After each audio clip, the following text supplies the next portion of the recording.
The college football experience, NC State Wolfpack 2024 season preview episode on the Sports Gambling Podcast Network is brought to you by Underdog Fantasy. Underdog's giving away $15 million in Best Ball Mania 5. Yes, they got college football best ball, folks. Sign up, and when you do, sign up with the promo code TCESGPN to claim your first time deposit offer of up to $250 in bonus cash. UnderdogFantasy.com, promo code TCESGPN. We're also brought to you by Rhythm. Rhythm has the best AI picks and projections, and their football models are almost live. Claim your free 7-day trial period today by going to sportsgamblingpodcast.com/rhythm. That's RITHMM. Once again, that's sportsgamblingpodcast.com/rhythm. Hey, what's up, you degenerate gamblers? This is Bill Burr, and you're listening to SGPN.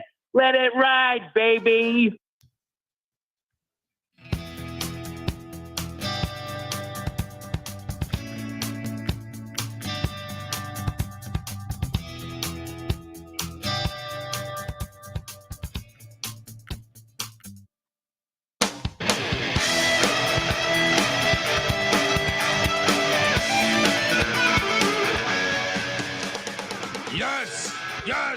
Yes. Woo! Welcome to the college football experience. NC State 2024 season preview episode. It is an exciting time to be a fan of the Pack, I think. A, East Carolina's not on the schedule, and B, the fact that you have a 12-team playoff, and Dave Doeren would be pretty damn close some of these years over the past decade. They wouldn't have been in, but they would have been. Yeah, probably just outside. Yeah, they would have been but to me, it would have been November 10th, and you'd be knocking on the doorstep with very meaningful games. And I think that alone is exciting, just for your team, anyone's team, So, yeah, and this year, there's a lot of reason to believe you could be a part of the 12-team playoff this year. We're going to dive into it. YouTube.com/the college experience as we break down all 134 college football teams in the land. Yeah, I mean, an hour dedicated to every single team. We're giving Charlotte and Biff Poggi the same amount of attention as we're giving Alabama. We're giving NC State the same amount of attention as we're giving Michigan. So, yeah, check them all out, folks. Look, if you're wondering who the hell you're listening to, that's fair. My name is Colby Swinging Database Dan, a.k.a. Pick Dundee and Cap Bozo. That's not a pick. This is a pick. He was raised in the land down under, where a man thinks on his feet, speaks with his fists, and lives by his wits. When Dundee happened, he was a superstar. I'm probably drinking too much and celebrating too much and not sleeping. Would have killed a normal man, but no, that's gone. The medical advice I got from that was like being hit by lightning. Pretend it never happened and get on with your life. Could this be the year the Packer in the ACC champion? You know, they've never been in the ACC championship game. How's that possible? How many great players have came out of this? They've had a lot of great players, man. You know what I mean? Like you would think they would have got to an ACC championship game. Could this be the year? I am joined by my co-host. Give it up for the DFS god himself. I mentioned best ball. We got college football best ball and Underdog Fantasy, but we still are going to have DFS episodes all fall as we do each and every year for the football season. Give it up for the rooftop IPA drinking, homebrew making, tobacco road living, the free lock giving, farmer, Herndon Basketball League MVP. Give it up for NC Nick in the place to be. There we go. What's going on, man? I mean, this is Roman Gabriel is a former Wolfpack member himself. You know what I mean? The youth doesn't even know about Roman Gabriel. And, I mean, how about Eric Kramer? You go, dude, they've had some fire quarterbacks. Some say this could be, that's what I'm saying. You would think if quarterback's the almighty position, you would think with Roman Gabriel, Eric Kramer, What Jamie Barnett was a very good quarterback in college. Mm-hmm. Phillip Rivers, Russell Wilson, Mike Glennon, Jacoby Brissett. Yeah, Finley. Isn't Finley on an NFL roster right now? So like, you would assume Brennan Armstrong last year was a bit of a dud for us, but yeah, it's pretty shocking that they haven't been better in that regard. They've been solid. It's just not. They haven't won. Really. Well, what stat is worse? They've never made an ACC title game, or they only have 1 10-win season in their existence. Ooh, I think that's worse actually. Some people are saying, especially here in Raleigh, where I live, that this will be their second 10-win season this year. I mean, come on. I mean, they make the Final Four in men's basketball, Final Four in women's basketball, Omaha in college baseball. It's only right. I mean, this is their year, right? Well, I don't get break the head coach. So that's former NC State head coach Lou Holtz. Yeah, we'll see. Yeah, I think that look, it could be their year. People are excited.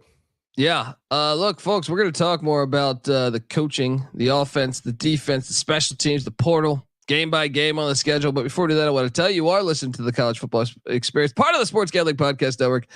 The Sports Gambling Podcast launched their 32 NFL team previews, and as a bonus, each team preview will include a code word. Submit the 32 code word phrase, and you could be the lucky winner who gets a $500 NFL Circa future bet.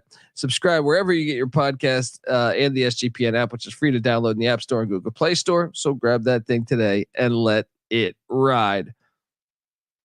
All right, where are we at?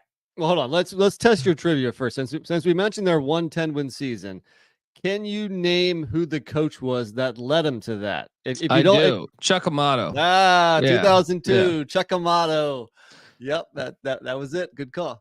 That was a dark part of ECU too, because we had John Thompson for 2 years. The wrong John Thompson, not the one at Georgetown,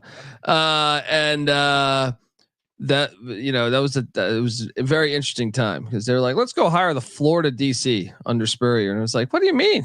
I mean, I know Stoops at one point was Florida DC, but in my opinion, Florida wasn't known for their defense. They were known for their offenses.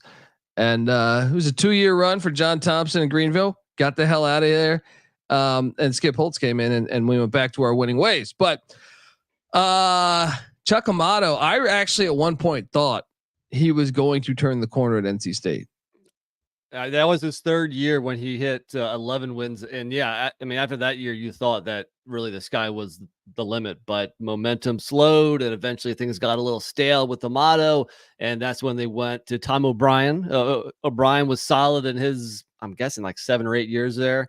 But I think Dave Doeren has raised the bar a little bit higher than O'Brien. And really, I mean, they're rolling now and they're really set. Now, the question is, can he get them over the top? Because he's been consistently good. Last 4 years, they've won 8 or 9 games every year. That's pretty good. Can he get them over the top? It is, but hold on. Look, youtube.com/the college experience. Got some graphics here for you. One of the shocking things, like, yes, love the record against North Carolina, 7-4 against North Carolina, the Tar Heels. You got to say, as an NC State fan, fantastic. 9 bowl games in 11 years. 104 and 62 and 13 years as a head coach, but it's some of the other ones. First off, 5-5 against Florida State is phenomenal for them. There were some dark years in that Florida State stretch too, though. But yeah, but at the same time, 4-5 against Boston College. That's the surprising one for sure. 1-6 against Louisville, including last season, where like a game they should have beaten Louisville, in my opinion. And I had a Louisville future, and I was watching, and I was like, NC State should be winning this game. That was where they lost like 13-10, I believe. Yeah. 13-10 loss at home. Even the Wake one, 6-5 against Wake. I think you would want it to be better. I don't know. Like, I think he's a good coach, but there's 2 situations here. He interviewed for the Tennessee job the other when they hired Heupel. Yeah. I wonder, does he stay through? Like, if NC State has that season that you're talking about, I don't even think if they have that season. I think if he wins another 8 or 9, I I think there's a chance a couple schools, Florida, could come calling. But maybe the Big Ten it's also. not a splash higher though. He's still not a sexy name, and they don't really play a sexy brand of football. You know, they play good defense, good line play. That might change a little bit this year, but I don't know. I would think somebody like a program like Florida, especially after a bad hire they made a couple of years ago. It looks like that way anyway. But I don't think Florida would go after Doeren. I don't know. I could see South Carolina going after Doeren. South Carolina definitely could, but yeah. I guess it's SEC. I guess it's a step up. They could probably they could offer him more money. Yeah. And well, what about the Big Ten schools? He has a history, up north there. So if you talk about a job opening at say Purdue, if you talk about a job say opening, and I think they'll give Walters a third year, but you never know if he has a really horrible year. But there's some other ones up there. Illinois is one. Yeah. I mean, in general, 11 years at one school is kind of unheard of these days. So yeah, he's been like just good enough to keep his job and not too good where he got plucked by a bigger school. So it'll be interesting. I mean, well, it wasn't too long ago that he was kind of on the hot seat after that 2019 season when he went 4-8.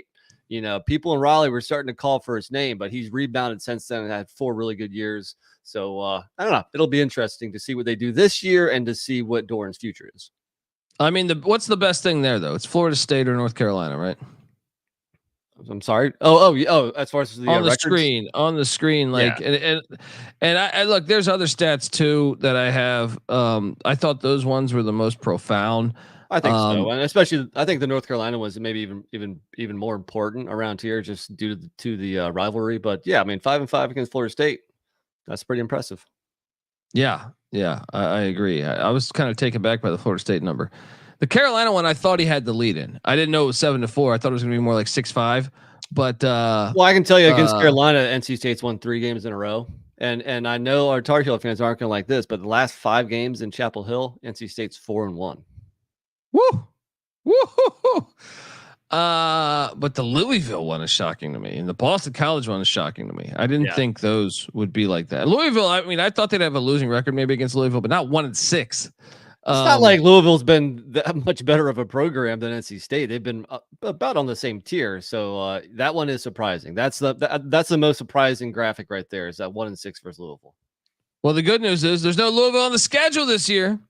Let's jump into the schedule. Look, we do this thing every year. By the way, and offense coordinators Robert and I, DC is Tony Gibson, both very good coaches historically. I think Tony Gibson's ready for a head coaching gig myself. Ooh, well, we'll see. I mean, he's a stud. And Robert and I goes back to his time with our pal Mike Leach. May he rest easy.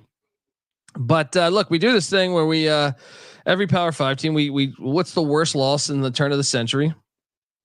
I mean, there's one that is pretty shocking, but there's a bunch that are that are not shocking here. That it just seems, and there really should have been another one on here if ECU's kicker didn't miss 30 extra points. But what is the worst one's the first one, right? I think it has to be, yeah. What year was that game? Because I don't really recall that. I think that was Amato. I think that was Amato. Maybe his like last 2 or 3 years. It's either Amato or O'Brien, I think. Yeah. Okay. That's a bad loss. It is, but also, I mean, 3 losses to ECU. That's not great either. How many wins have they had? 4 losses to ECU. 4 losses. Is it 4? I can't count. How many wins have they had in that same stretch? Well, I'll put it like this: Doeren is 3-2 against ECU based off of that kicker. It was the last time they played. He would be 2-3, but I do want to throw the flag on the play because I believe it was during COVID, or it was either the year of COVID or the year before because of a hurricane. We did a Scotty Montgomery or Mike Houston's first year. One of that. Either Montgomery's last year or Houston's first year, but they did a makeup game on the fly. You remember that? To end the season? Yeah. ECU lost by about 50 fucking points. But all right, enough about your ECU nonsense. Let's get back to NC State here. Well, look, I was respectable. I just went with Western Carolina because they're live dogs this August. Yeah, that's the worst one. That's the worst one is Akron. Yeah. Look, before we get into the offense, I want to tell you that the NC State Wolfpack 2024 season preview is brought to you by Underdog Fantasy. Underdog Fantasy just launched Underdog Streaks. Hit your first 2 pick'em entries, and then you go streaking. Bring your green hat. Look, if you get on an 11-0 run, you can win 1,000 times the amount of money you enter. Plus, Best Ball Mania is live with $15 million in prizes. I can't believe it took this long to get college football best ball, but we're finally here. We're finally home. We're going to cover it on this show. You can now use specials and boost on all flexed entries. So sign up. And when you do, sign up with the promo code TCESGPN to claim your special pick plus first time deposit offer up to $250 in bonus cash. UnderdogFantasy.com, promo code TCESGPN. We're also brought to you by Odds Jam. Odds Jam is your one-stop shop for beating the sports books. Odds Jam uses millions of data points across every U.S. and Canadian sports book to show you the best value plays for your money. Their line shopping tool shows you the best price for any bet across countless sports books, not just the big ones like DK and FanDuel, but Bovada, Bet Online, Cut, so much more. Their arbitrage tool will find opportunities where you can bet both sides of the same prop on different sports books to guarantee a positive ROI. If you're interested in trying out OddsJam, you get a free 7-day trial by going to oddsjam.com, but use that promo code SGPN. Yes, don't forget to enter that because you're going to get 35% off your first month on your subscription there over at OddsJam. All right. Back talk at NC State. The offense was not the strong suit of the team last season. 74th in scoring per game, 26.1 points per game. That was 9th best in the ACC. 91st in yards, 350.4 yards per game, 10th best in the ACC. 100th in passing. That was 11th best. Remember, there was 14 teams in the ACC last year, 17 this year. They were 12th in rushing. Well, I think I messed that number up actually. They were in rushing. They were 66th in rushing. That was 10th best in the ACC. What's most surprising to you? Well, I think in general, I mean, it took the team a little while to get used to Robert and I's system. It took them longer than expected, especially the first half of the year. That offense was really struggling. We thought Brennan Armstrong's, his being reunited with Robert and I from the UVA days, things were going to go smoother, but Armstrong did not play well at the beginning of the year. Their running back room was really bad after Jordan Houston got hurt early and then redshirted the rest of the year and then transferred out. Their running back room was awful. Really only one receiver stepped up, and that was a 3-star freshman, Casey Concepcion. So offensively, they lacked weapons, and it just took more time than expected for them to really get going. Second half of the year, they played a lot better. Yeah. Now the offense does return 6 starters, Concepcion and Dacari Collins at the receiver spot, and 4 of 5 on the offensive line. You got to like that. Now, anytime you get 4 or 5 back, and that's one thing I will say, like, they have been pretty good on the line of scrimmages under Doeren. Like it shows. You definitely trust Doeren to field a good defense and a pretty good O-line. And the one guy that is gone is now on the Philadelphia Eagles, center Dylan McMahon. So he will be missed, but they also got some guys coming over via the portal. So I think the offensive line could move to a strong point this season. Now, looking back at last season, I mean, they really, yeah, and you're right. The second half of the season, they scored over 20 every game, with the except, after that bye week, they only scored 3 against Duke, and 10 against Louisville. But the final stretch of the season, over 20 points every single game. While playing some pretty good teams. I mean, that 5-game win streak was Clemson, Miami, Virginia Tech, UNC. So the offense definitely went up some. But I think this year, especially, I know you're going to get to who they're bringing in. This year's offense is going to be better than last year's, hands down. Here's the thing, though. Okay, so they lose MJ Morris, who played well and was promising. He regressed last year. He played better as a true freshman, in 2022. I didn't think he looked very good last year, but then again, that was a point in the season where the whole offense didn't look good. So, yeah, his 2 years in Raleigh, I think he showed promise. I know that, and maybe this is just coach speak, but Loxley, when we were doing the Maryland preview, because MJ Morris transferred to Maryland, they were saying we got our number one quarterback target in the transfer portal. And I go, really? Like, really? Like, you're telling me it wasn't Cam Ward? It wasn't. But hey, apparently LSU was thinking about MJ Morris also. So there was interest there. And then, where there's interest, there's a reason why there's interest. So I do think, given the right situation, he could be successful. I did like these running backs. Michael Allen to UNLV, I think it's a great get for the Rebs. And then Jordan Houston going to Marshall. I like both those gets. I don't necessarily believe they should have transferred. I don't think they're all that good. I think, NC State fans, we're used to, Bam Knight or Ricky Person or Shadrack Thornton or Naheem Hines. Last year, the running backs were a mess. That's going to be fixed this year, though. I'm highlighting Allen at UNLV. I think he's going to have a good season. But Terrell Timmons heads out to the Colorado Buffaloes. He says, we coming. Julian Gray to the Flamin' Libs of Liberty. Offensive lineman Lyndon Cooper going to Pitt. And then the big one here is the education is getting better at NC State. I can tell, because Anthony Smith realizing that there's smarter options in life and heading to Greenville, North Carolina to become an East Carolina Pirate.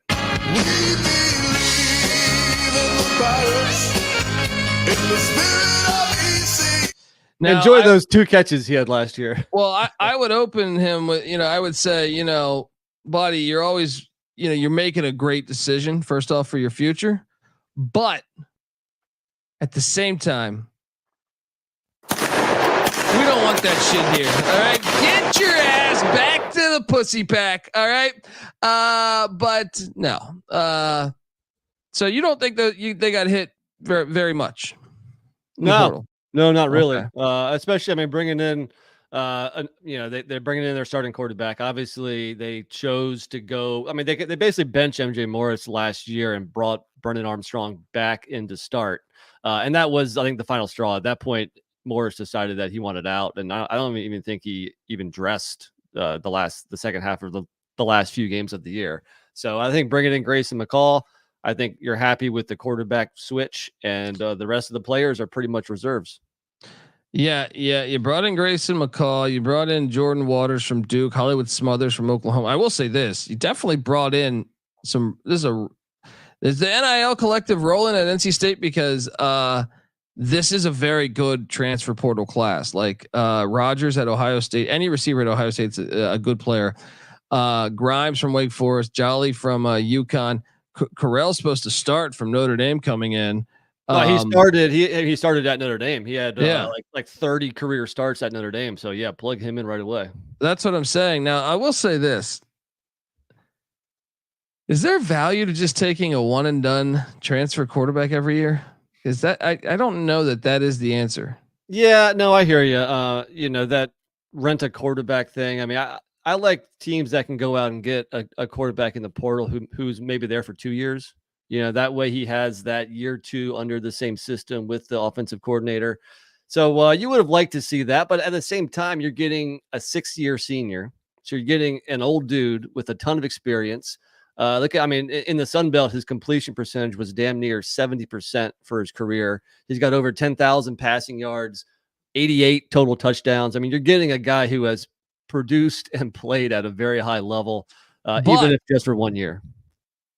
And look, I'm a fan of Grayson McCall. He no longer pisses teal, and that does bother me a little bit. But he's never been in the air raid. Yeah, the Robert Ani's air raid is a little bit different than I think a lot of the traditional air raid, where he runs more and he runs the quarterback more. If anything, I think some of the things McCall was successful in doing in Jamie Chadwell's offense could apply to Ani's offense. Really? So I think so. He's mobile. No, I understand that, but to me, Chadwell's offense was basically the option. That's That's what I'm saying. Like it's. I'm intrigued. I'll tell you that. I mean, I think Robert Anae is a smart offensive coach. I think he's back to his days at BYU and UVA. Well, I mean, look, to your point, the rent a quarterback for 1 year last year did not really work out for NC State. So I guess there's a question if Grayson McCall will work out this year. I think he's good enough to be successful in a system, but there is a learning curve, all new terminology, all new philosophies. So it might take a little while. Yeah, I'm intrigued. I think it's one of the biggest storylines in the ACC going into this season is how fast can he adapt to an offense he's never ran. Waters and Smothers at the running back spots are good. Dude, when you think about this receiver room with Dacari Collins and Concepcion coming back with Noah Rogers and Wesley Grimes, it's a pretty damn good receiver room. And the tight end Joly at UConn was actually pretty solid last season. He had like good amount of he flashed. I think he had a decent amount of catches there. Well, this is all a huge upgrade over last year. Like Brennan Armstrong led the team in rushing with 600 yards. The second best rusher was a receiver, Kevin Concepcion. That's how bad the running backs were. And one of the other problems at receiver is that nobody stepped up other than Concepcion. Lassane wasn't very good. They had that Collins, Rice transfer. Who was that Rice transfer? Bradley Rosner. I thought was going to do a lot better. He was a late transfer. It was like an August transfer. He didn't do much last year. So I think the fact that Noah Rogers, you kind of plug him in right away, and then give Dacari Collins a second year in the system. And you're right, Jolly's he's produced well at tight end also. So I think the pass catchers are a lot better from last year. Yeah, I mean, a lot to be excited about if Big Bird, aka Great Grayson McCall, can get it going with Robert Anae. Look, we're going to talk about the defensive side of the ball in a second here, but before we do that, I want to tell you that the NC State season preview is brought to you by Rhythm. If you're not checking out the AI picks and props from Rhythm, well, then you are missing out. They just predicted a bunch of winners for the British Open, and their football models are about to drop. You can even customize your own betting models easily using Rhythm's tools. Claim your free 7-day trial period today by going to sportsgamblingpodcast.com/rhythm. That's RITHMM. That's sportsgamblingpodcast.com/rhythm. We're also brought to you by Circa Survivor and Circa Millions. Yes, Circa Sports is back with Circa Survivor and Circa Millions, giving away $16 million in guaranteed prizes. Can you imagine the regret you'll have if you win your office pool with like 500 people? Go perfect through the NFL season and win your Survivor. You probably win like, I don't know, $400 and a Olive Garden gift card, right? You're going to sit there and say, damn it, my picks would have been right anywhere because Survivor. I would have been a millionaire if I entered Circa Millions. So what are you doing? Don't be a bozo here. Look, if you don't have your trip booked before Vegas, or for Vegas before football season, Ultimate Contest Weekend is a great time to go out. You can hang with my pals, Stacking the Money Green and Ryan Real Money Kramer of the Sports Gambling Podcast, and enjoy some of the open bar events. It's the greatest sports book in the world, August 22nd to August 24th. Use the promo code SGP15 to save 50% off your hotel room for sign up weekend. Also sign up in person at Circa Sports between now and September 7th and use a proxy to play from anywhere. And we even have a deal with footballcontestproxy.com to save you $50 with the promo code SGP. So check that out. All right, we are back. So let me ask you this. The offense, like I said, the total, what was that number? They were in the 90s, was it? 80s? 74th in scoring per game, 91st in yards. You think it's going to be much better? Yeah, I would think that's going to improve by like 20 or 30 spots at least. I think it's top 40, top 50 offense now. Yeah. Another one, I just did the Notre Dame preview the other day. Had on Dano Carter, who's a Notre Dame grad, stand-up comic out here in LA. And he thought Sam Hartman was a failure at Notre Dame. That's another rent a quarterback situation. He said our expectations were way higher. And Hartman, he goes, especially that Louisville game, Hartman really struggled. Yeah. And so he is weary of the Riley Leonard rent the QB situation. I mean, at the same time, Notre Dame lost a very close game to Ohio State, which they very could have won. If they had 11 players on the defensive side of the ball for right. Yeah. And then they lost at Louisville and at Clemson. I mean, it's not a bad year. They got their ass whooped at Louisville, though. They even dressed that up. That game was surprising. I remember watching that. That game was surprising, but I wouldn't say. I mean, it was still a pretty decent year. But I guess I that's think the same record in, that NC State had. They were both 9-3. So coming into the season, he's like, we finally have like a legit college football quarterback, and he was left. And I'm only using, that's just his analysis of what he thought was that it was a dud. But anyway, just thinking of the rent to quarterback, you like when you look at Joe Burrow was 2 years. It was the second year that he really broke through. Same with Jaden Daniels. Same with Jaden Daniels. Yeah. Jaden Daniels. Yeah. There hasn't been that many on 1 year. And that's what I think is interesting about Dylan Gabriel going to Oregon, McCall going to NC State, Cam Ward going to Miami. Yeah. It's like, for 1 year, I'm trying to think of examples. I think one of the best examples might be Gardner Minshew when he went to Washington State from ECU. Yeah, but that now you're going back a while, and he had Mike Leach and his offensive genius to work with. Yeah, but Robert and I, Mike Leach guy. The defensive side of the ball, 24th in scoring per game. This is really I think where Tony Gibson is flashing his hand here. 24th in scoring per game. Just give it up 20.8 points per game. 5th best in the ACC. 29th in yards. That was also 5th best in the ACC. 52nd in pass defense. That was 9th best in the ACC. So maybe a little bit improvement there. 3rd best rushing rushing defense in the ACC. 23rd in the nation. Top 25 rush defense. NC Nick, what stands out to you there? I mean, I don't think anything stands out. I think it's kind of what you come to expect because NC State does usually have a strong defense. I mean, Doeren's got his fingerprints all over that defense too. I will say, I mean, they lost a lot on that side of the ball. If you look at returning production on defense, just 55%, which ranks them 91st nationally. So there's definitely some holes to fill, but you kind of trust Doeren to be able to do that. Yeah. And Kay bringing up Cam Newton as one. That is true. Cam Newton was because he went to Florida and then he was at JUCO and then came into Auburn. That was one. Again, you're going back pretty far for that one though. But good point. Jalen Hurts maybe at Oklahoma got him to the playoff. He did get him to the playoff, and that's another Mike Leach guy. I mean, Lincoln Riley was running Mike Leach's stuff. So the defense is returning 5 starters, just one on the defensive line, and David Vann, and that's something we should talk about here. I understand, I trust Dave Doeren on the line of scrimmage, offensively and defensively.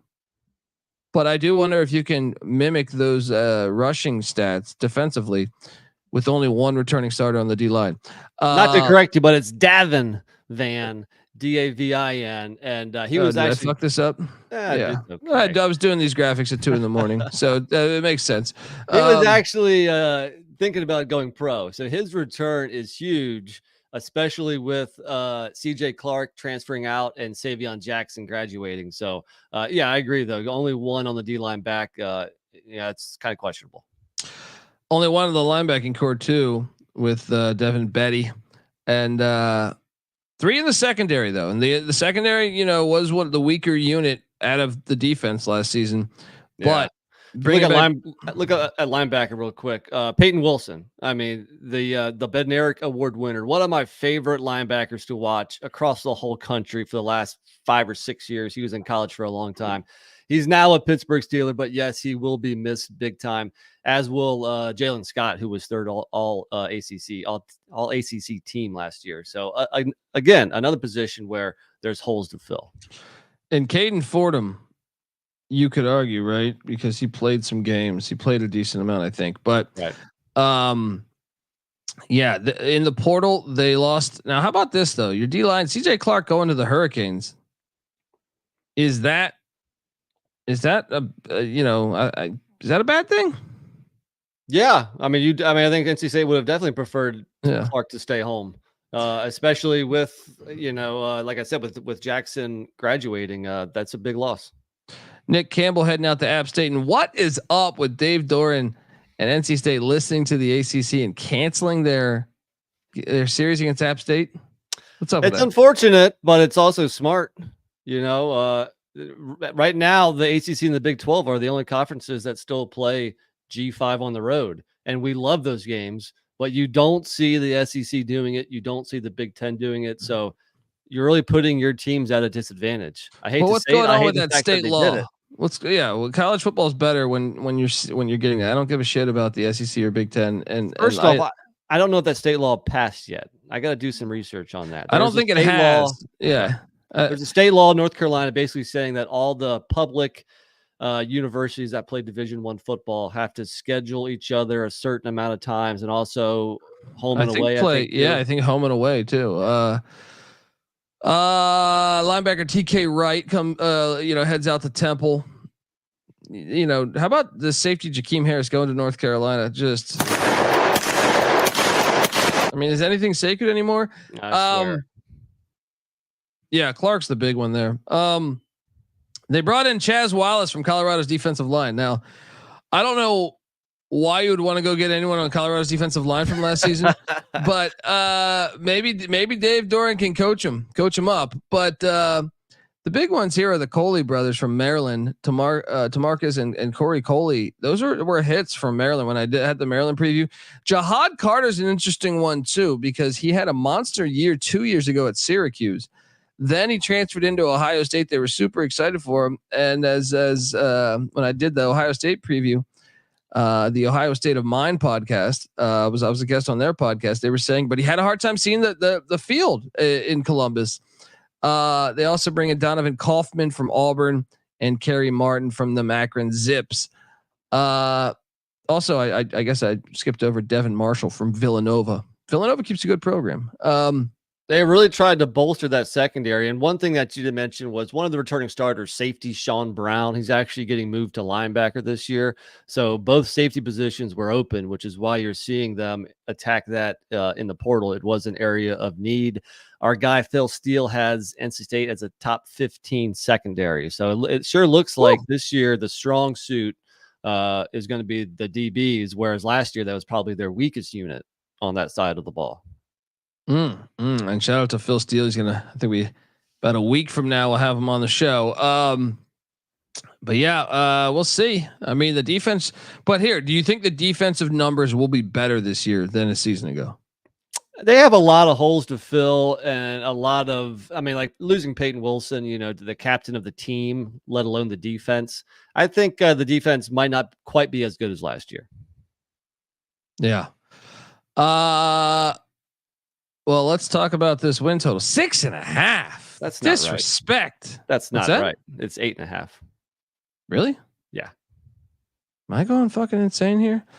I know I was making this graphic at 8 a.m, but I thought I saw 2 a.m, but I thought I saw 6.5.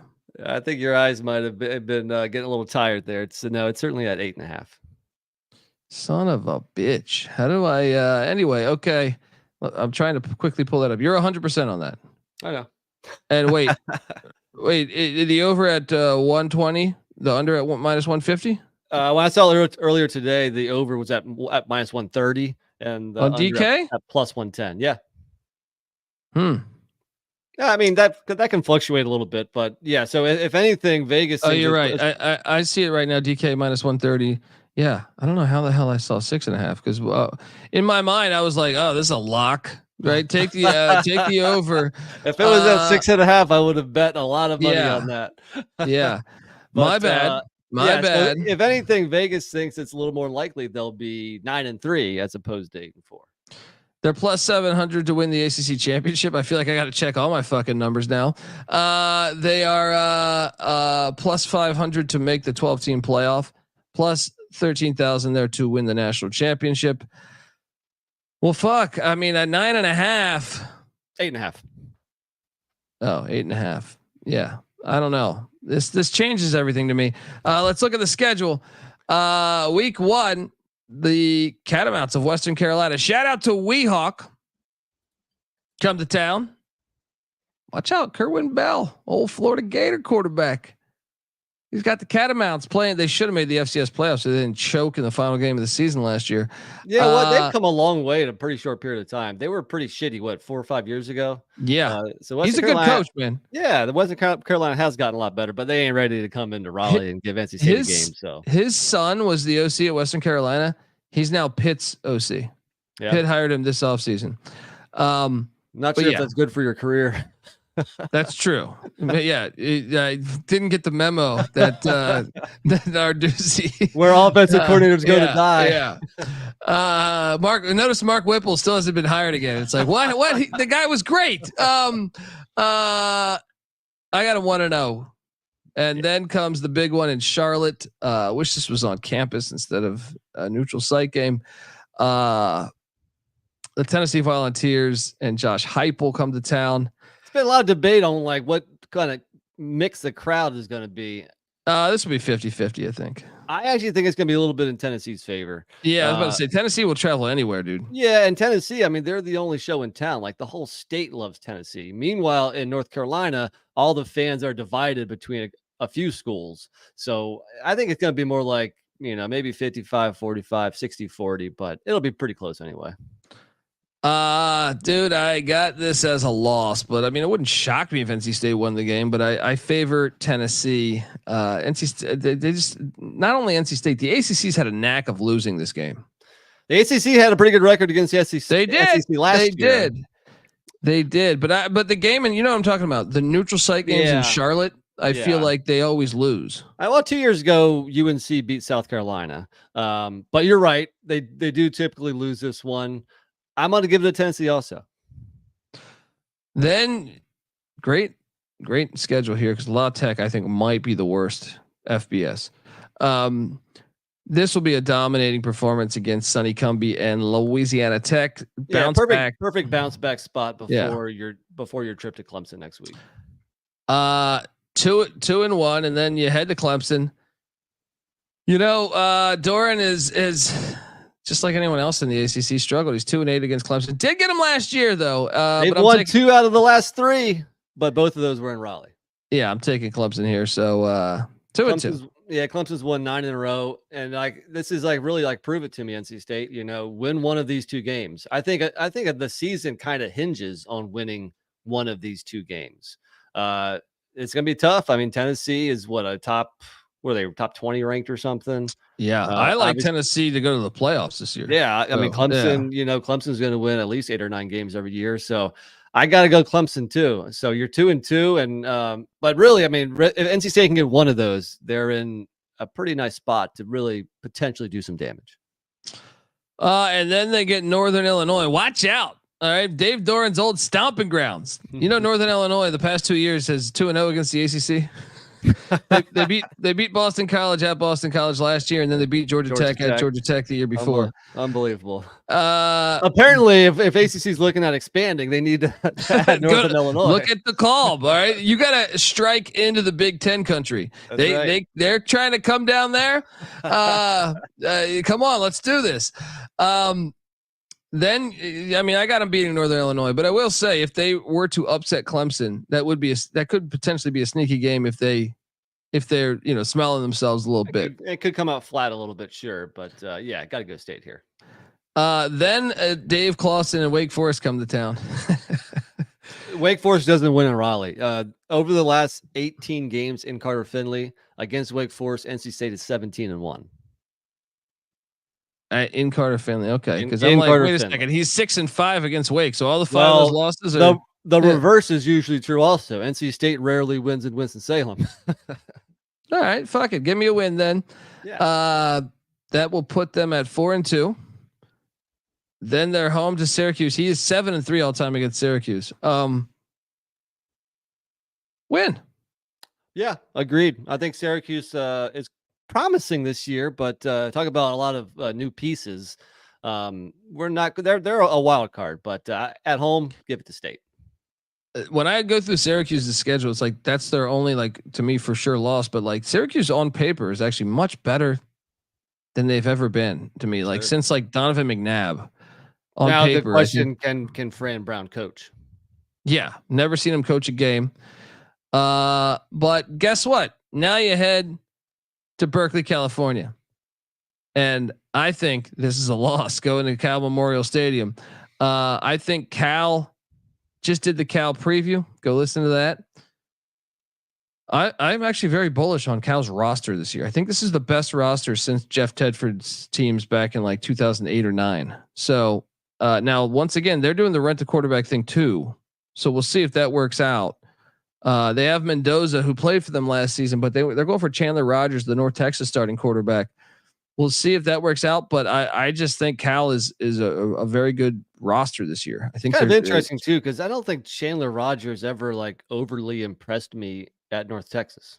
29 touchdowns, 5 interceptions last year. Was it? Is that kind of like the numbers from Drew Alar, where like the numbers are really good, but you're kind of like puzzled by it? You're like, really?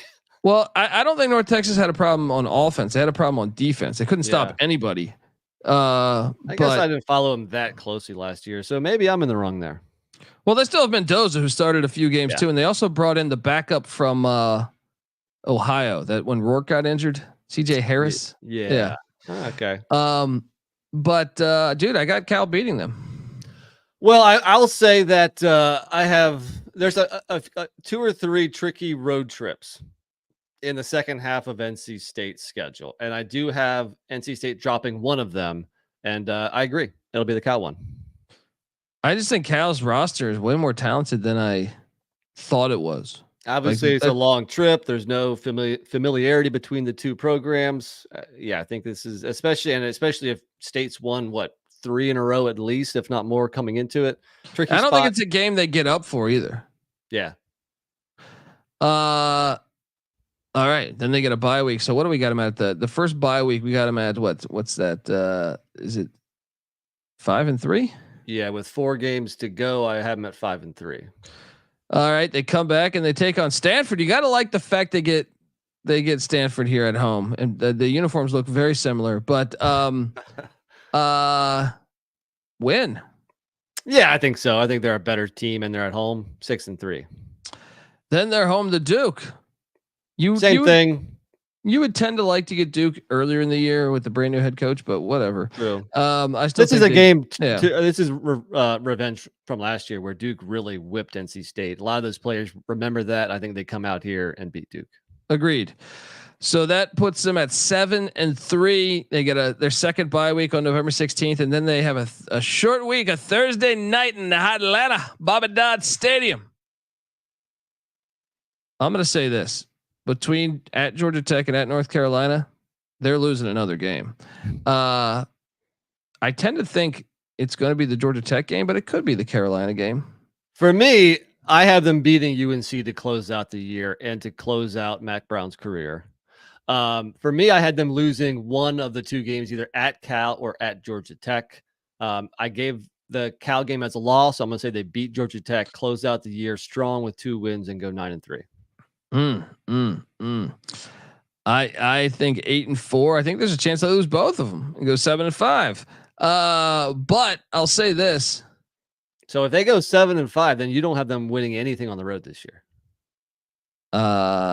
It's certainly possible. I think they have 4 road games, and I have all 4 as bowl teams. Well, no, I have Georgia Tech as 5-7. Okay, but Georgia Tech, to me, it's a Thursday night at Bobby Dodd, which I just think is a good spot for Georgia Tech fans. I think Georgia Tech's they're a tricky team. I think they could lose to almost anybody, and they could get up and play anybody tight and potentially win also. Yeah, the Georgia Tech's over unders at 5, and I had them on 5, and we have to pick whether we like over or under. I still went over. I think 6-6 is more likely than 4-8. So I think they could very well be bowling, but I didn't do the Georgia Tech preview, and we don't need to get too far into it. But I like their roster this year. I like the team, but the schedule is unbelievably insane. Every team was but minus VMI, their FCS. Right. Every single team on their schedule was in a bowl game last year. So, let alone they start the year against Florida State, and then the last 6 games in Ireland, fucking Ireland, right. And then the last 6 games: UNC, Notre Dame, Virginia Tech, Miami, NC State, Georgia. It's like, whoa! It's like, come on. Yeah. Now what makes it interesting, shout out to Fred Stewart in the chat. He goes, no way we lose 4 games. This roster is infinitely better than it was last year.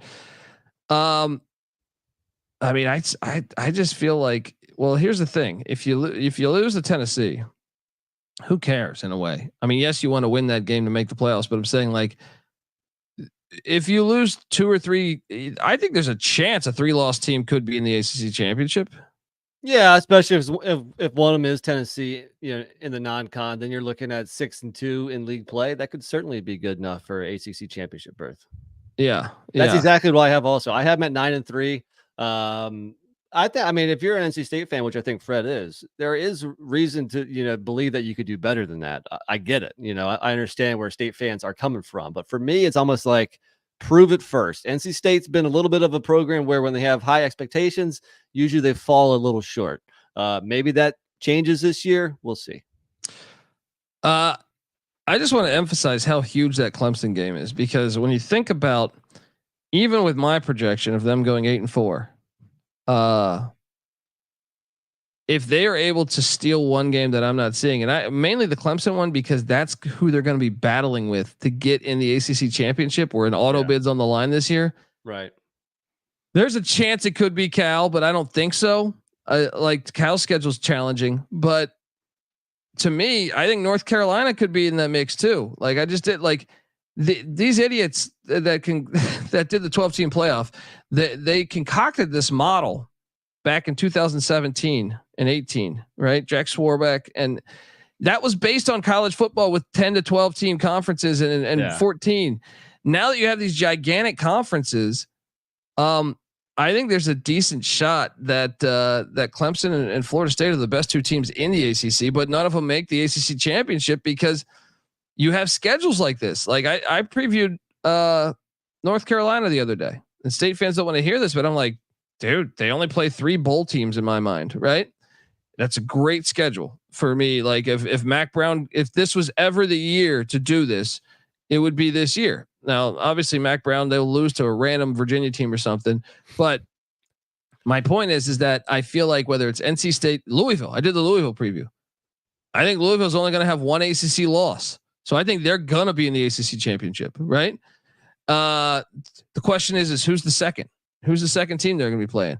Could it be Clemson? 100%. Could it be NC State? 100%. Could it be Florida State? Could it be even Syracuse has and Virginia Tech have very lenient schedules. It's wild. Like I feel like a certain amount of teams in the ACC have gauntlets, and then there's like 5 or 6 teams that have just very easy schedules. And I put NC State's schedule as somewhat easy to get to the ACC championship. So let's see if they can get this done. But if they win that Clemson game, then I really think, holy shit, this is the year you're going to play in the ACC championship. Yeah, I mean, to your point, and I mentioned it earlier, win one of those games between Tennessee and Clemson, and you're looking really good. But to your point, it's more important to win the ACC game. So if you're going to win one of them, and if you're a State fan, I think you'd rather beat Clemson.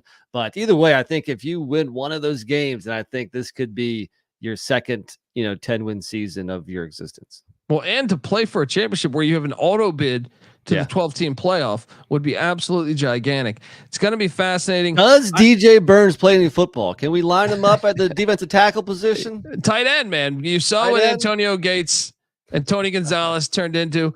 Yeah, to me, what's the ceiling here? Ceiling is what, 11-1? Sure. Maybe 10-2. It sounds crazy. Yeah. It sounds a little crazy, but yeah, I mean, I think double-digit win is certainly the ceiling. And what do you think the floor is? What do you think? I think like 6 and 6. 6 and the 6, floor. 7. Like yeah. you lose to Tennessee, you lose to Clemson. Those are 2. Cal gets you as a 3rd. There's an upset somewhere we're not seeing, and then you lose those back-to-back Georgia Tech and North Carolina games. Yeah, that would be surprising, but I guess it's not outside of the realm of possibility. Maybe 7 and 5 is the floor. I don't know. Like I feel like, I think Duke, by the time you get to November, Duke could be, in better shape with the first year coach. I always feel like first year, if Manny Diaz is legit, we don't even know if that hire will work out, but I'm saying, yeah, I'm just saying first year coaches in November normally kind of get the team kind of understands what they want.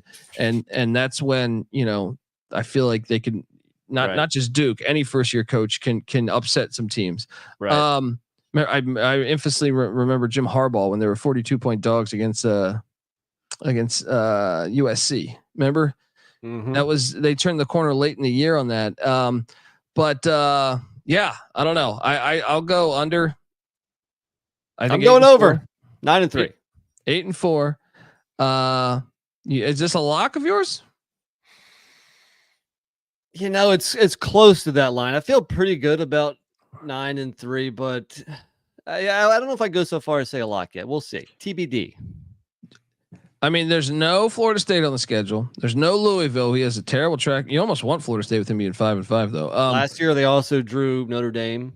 They don't get Virginia Tech because there's a lot of hype on Virginia Tech. Who else are they ducking? Pitt? No, I guess Pitt can be a kind of a weird team, but yeah, it's a nice schedule. No SNU on the schedule. That's true. That's true. $160 million. Anyway, yeah, I'm on the under. NC Nick's on the over. Give NC Nick a follow on Twitter at NC__NICK. I'm on Twitter at TheColbyD. The College Football Experience is on Twitter at TCE on SGPN. YouTube.com/The College Experience. You can watch it. My graphics are 95% right. Occasionally they'll be way off, like the win total here. But yeah, also that's the hub for all of our shows. You know, if you can check out the College Basketball Experience, obviously magical year for NC State last season. College Baseball Experience, another good year for NC State last season. Although East Carolina did win the head-to-head battle there. And then yeah. So all of those, the College Baseball Experience, the College Basketball Experience, the College Football Experience, all come together as one on YouTube, youtube.com/The College Experience. And we also have the Stadium Heads podcast. You know what? Stadium is great. See, everyone thinks, Team ECU over here. They know, I'm anti-NC State here, but your stadium is awesome. Carter Finley Stadium is fucking awesome. All right. College football done right. NC State fans are great there. Great home edge. And also the stadium is fantastic. We do a deep dive on stadiums on the Stadium Heads podcast, basically talking college football stadiums and why they're awesome and why college football is the greatest thing to hit planet Earth. So check out the Stadium Heads podcast. It's also on, like I said, if you go to youtube.com/The College Experience, you're going to get all of that at once. So check it out. Also check out the Sports Gambling Podcast. Till next time, folks, this is the NC State Wolfpack 2024 season preview episode. You better start thinking about yours. And we out of here. Run and shoot. We can really run and shoot. And the whole team's looking and the whole world's looking with the cameras. Run and shoot. We can really run and shoot. And you know what you're getting because the books we written with the cameras. Everybody's trying to stop this team, but we keep on knocking them down. Put us on the schedule.